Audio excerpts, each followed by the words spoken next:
بسم اللہ الرحمن الرحیم الحمدللہ رب العالمین والصلاة والسلام علی رسول الکریم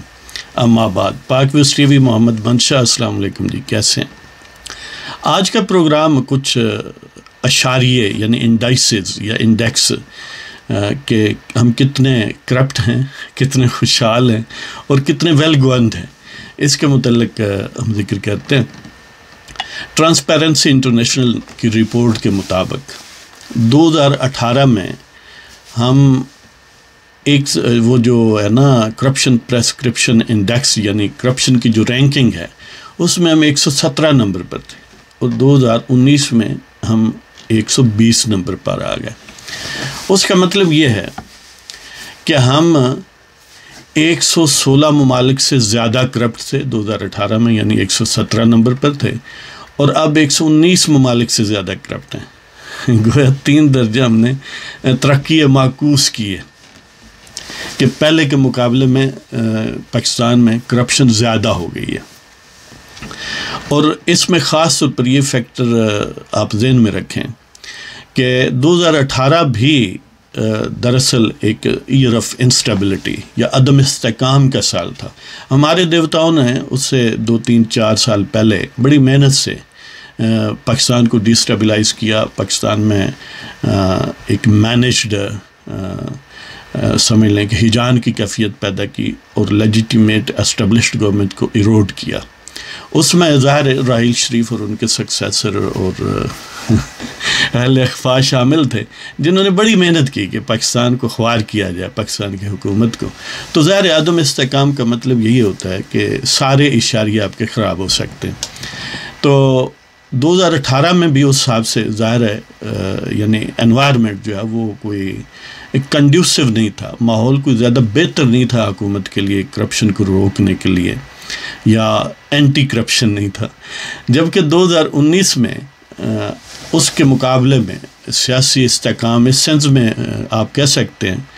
کہ سارے ایک پیج پر تھے۔ وہ کہتے ہیں نا کہ ہم ایک پیج پر ہیں، یعنی ثاقب نثار اور ان کے رفقا جو ان کے سکسیسرز ہیں وہ یعنی عدل والے اور توپوں والے اور حکومت والے یہ سارے ایک ہی پیج پر تھے۔ تو یہ تو بڑی آئیڈیل صورتحال ہے، وہ کہتے ہیں ہمیں نہیں پتہ۔ تو اس حوالے سے 2019 کی پرفارمنس تو بہتر ہونی چاہیے تھی۔ اس میں وہ جو ہے نیب کا سربراہ چوم وہ بھی کہتا ہے کہ اسی نہیں چھڑیں گے۔ بے شمار لوگوں کو گرفتار کیا گیا۔ اس کے باوجود وہ جو صادق و امین نہیں تھے اس دور کے مقابلے میں ان جو سرٹیفائیڈ صادق و امین ہیں اس دور میں کرپشن جو ہے وہ زیادہ ہو گئی ہے۔ ویسے تو الٹیمیٹ اور بیسٹ جج پاکستان کے خود عوام ہیں، کسی بھی ملک کے عوام ہی ہوتے ہیں کہ اس معاشرے میں اس ملک میں کیا صورتحال ہے، کیا بدعنوانی ہے نہیں ہے، اگر ہے تو کتنی ہے، حکومت کس سطح کی سروس پرووائڈ کر رہی ہے، کوالٹی آف گورننس کیا ہے، اور اسی طرح وہاں پر خوشحالی ہے یا نہیں ہے۔ یہ آؤٹ سائڈرز یا جو جتنے بھی آپ ان کو سوشل سائنٹسٹ کہہ لیں وہ بیسٹ بھی ایفرٹ کریں تو پاکستان کے عوام سے زیادہ تو نہیں وہ جان سکتے۔ لہذا یہ تو بہرحال پاکستان کے عوام بہتر جانتے ہیں، اور وہ کیا ہے وہ صبح شام ہم میڈیا پر بھی دیکھتے ہیں، اور ظاہر ہے لوگ بھی گلیوں سڑکوں دکانوں کاروباروں گھروں کچن وغیرہ ہر جگہ یہ چیز ریفلیکٹ ہوتی ہے۔ تو بہرحال پاکستانیوں کو مبارک ہو کہ کہیں تو نمبر ہم نے زیادہ لے ہی لیا نا جی۔ 117 سے 120 پر ماشاءاللہ 3 درجے تو ہم نے ترقی کر ہی لی ہے۔ مطلب یہ ہے اس کا کہ 117 2018 میں وہ رینکنگ تھی کرپشن میں ہماری، یعنی ہم 116 ممالک سے زیادہ کرپٹ تھے اور اب 119 ممالک سے زیادہ کرپٹ ہیں، یعنی 120ویں نمبر پر آ گئے۔ تو یہ اگر اسی طرح کا سفر جاری رہا تو ماشاءاللہ بہت جلد ہم آسمان کو چھو لیں گے، کیا خیال ہے؟ اور خاص طور پر یہ سرٹیفائیڈ صادق و امین ہے۔ پاکستان میں جو 2 بیسٹ جو سرٹیفائیڈ ہیں ہائیسٹ کورٹ آف لا سے جن کو یہ سرٹیفکیٹ ملا ہوا ہے کہ یہ صادق بھی ہیں اور امین بھی ہیں، وہ اس موجودہ حکومت میں ماشاءاللہ دونوں موجود ہیں۔ تو گویا 100% صادق و امین حکومت، سکہ بند۔ اب دوسرا ہے پراسپیرٹی انڈیکس، یہ لیگم انسٹیٹیوٹ کے حوالے سے، اس میں 2018 میں 136 نمبر پر ہم تھے آؤٹ آف 167، یعنی 167 ممالک 167 میں سے ہم 136 نمبر پر تھے، یعنی دوسرے لفظوں میں 135 ممالک ہم سے زیادہ خوشحال تھے، ہم 136 نمبر پر ہیں، یعنی نیچے سے اگر آپ دیکھیں تو وہ 136 اور 167 167 وہ کیا بن گئے جی تقریباً 41، تو اس والے سے یعنی ہم سے کم خوشحال جو ملک ہیں وہ ابھی 40 ہیں، 40-41 ہیں، تو ہم کوشش کریں تو بہت جلد ان کو بھی پیچھے چھوڑ دیں گے، سب سے زیادہ کم خوشحال ہو جائیں گے۔ اور اسی طرح کرپشن کے حوالے سے بھی یعنی وہ 180 ممالک سے ہے، تو وہ بھی کوشش کریں تو باقی جو 60 بچتے ہیں ان کو بھی ہم بیٹ کر سکتے ہیں۔ یعنی یہ دو ایسے انڈائسز ہیں جو بیسٹ انڈیکیٹر ہیں موجودہ حکومت کی پرفارمنس کے حوالے سے۔ ویسے یعنی گورننس کا انڈیکس جو ہے وہ 120 ہے، 167 آؤٹ آف 167۔ مطلب یہ ہے کہ ہم نے کم و بیش ہر انڈیکیٹر پر ترقی معکوس کی ہے۔ ہم پہلے سے زیادہ بدعنوان حکومت کے انڈر رہ رہے ہیں، پہلے سے زیادہ بیڈلی گورنڈ ہیں، یعنی حکومت جو ہے وہ برے انداز سے چلائی جا رہی ہے، غیر مؤثر ہے، یا جو اس کے حکومت کے مقاصد ہونے چاہیے کہ عوام کو بہتر سروسز اور ان کی زندگی کو بہتر کرنا، امپروو کرنا، اس والے سے موجودہ حکومت پہلے کی حکومتوں کے مقابلے میں ناکام ہے۔ ہاں اگر گالی گلوچ کوئی پیمانہ ہو، ویسے ایک ہونا چاہیے ٹرانسپیرنسی انٹرنیشنل کی طرح ایک ہونا چاہیے کہ گالی گلوچ انٹرنیشنل، اس میں جو رینکنگ ہوگی میرا خیال ہے ہم نمبر 1 ہو جائیں گے، کم از کم ہمیں خود ہی شروع کر لینا چاہیے کہ کہیں تو ہمارا نام ہوگا۔ کہتے ہیں نا کہ بدنام ہوں گے تو کیا نام نہیں ہوگا، تو کیا ہوا، نام تو ہے نا ہمارا جی۔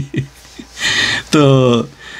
یعنی یہ اس لیول پر، اس مقام پر ہم بڑی مساعی جمیلہ سے پہنچے ہیں، دن رات ہم نے محنت کی ہے، ہمارے طاقتور اداروں نے اس ملک کی جڑوں کو کھوکھلا کرنے میں ماشاءاللہ شب و روز محنت کی ہے، انہوں نے دن رات نہیں دیکھا، ہر وقت محنت کرتے رہتے ہیں اور تب جا کر یہ مقام حاصل کیا ہے۔ ہاں جی، وہ کہتے ہیں نا کہ 100 سال نرگس اپنی بے نوری پہ روتی ہے، پتہ نہیں کس نرگس کی وہ بات کر رہے تھے اقبال، تب جا کے ہوتا ہے چمن میں دیدہ ور پیدا۔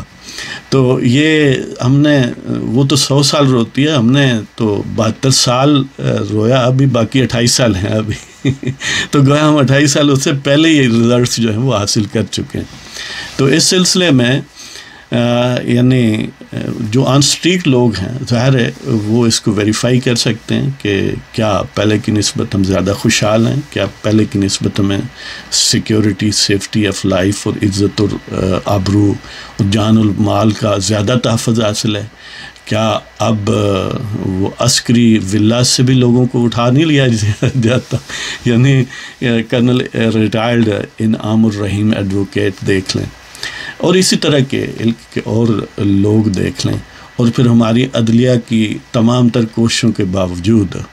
ریسپانس دیکھ لیں کہ جب انہوں نے چاہا ہے، جب وہ بندہ قریب المرگ ہو گیا ہے تو انہوں نے چھوڑنے کی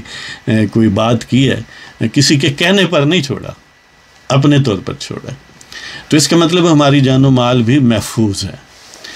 تو اس پر ہمارے دوست جو ہیں وہ غور فرمائیں اور ان مقتدر اداروں کو دعائیں دیں جن کی شبانہ روز محنت سے ہم یعنی یہ مقام حاصل کرنے میں کامیاب رہے، اور صادق و امین لوگوں کے یعنی زیر اقتدار ہیں، وہ صادق و امین لوگ جنہوں نے کبھی ایک گھر تک نہیں چلایا۔ امیجن کریں کہ جنہیں ایک گھر تو چلانا آیا نہیں، وہ کبھی کہیں سے چلتا ہے، کبھی کہیں سے چلتا ہے، نہ گھر کو چلانا آیا ہے، نہ گھر کو سٹیبل کرنا آیا ہے، اور انہیں کسی کی کینہ پروری میں، کسی سے بغض میں ملک کا انچارج بنایا گیا۔ اور مزے کی بات یہ ہے کہ یعنی غصہ کسی اور پر تھا، بدلہ پاکستان اور پاکستان کے عوام سے لیا گیا، ہاں ان کو بھی جیل وغیرہ میں ڈالا گیا جی، لیکن نقصان کس کا ہوا؟ تو اس کے ساتھ ہی اب آپ کی اجازت چاہتا ہوں، وما علینا الا البلاغ المبین، لیکن جانے سے پہلے یہ ایک بار پھر درخواست آپ سے کہ اگر ہمارے پروگرام پسند ہو تو کائنڈلی ہمارے پروگرام ہمارے چینل کو سبسکرائب فرمائیں، دوستوں کے ساتھ شیئر کریں، لائک کریں، کمنٹ کریں اور اس قافلے میں اپنی آواز کو شامل کریں۔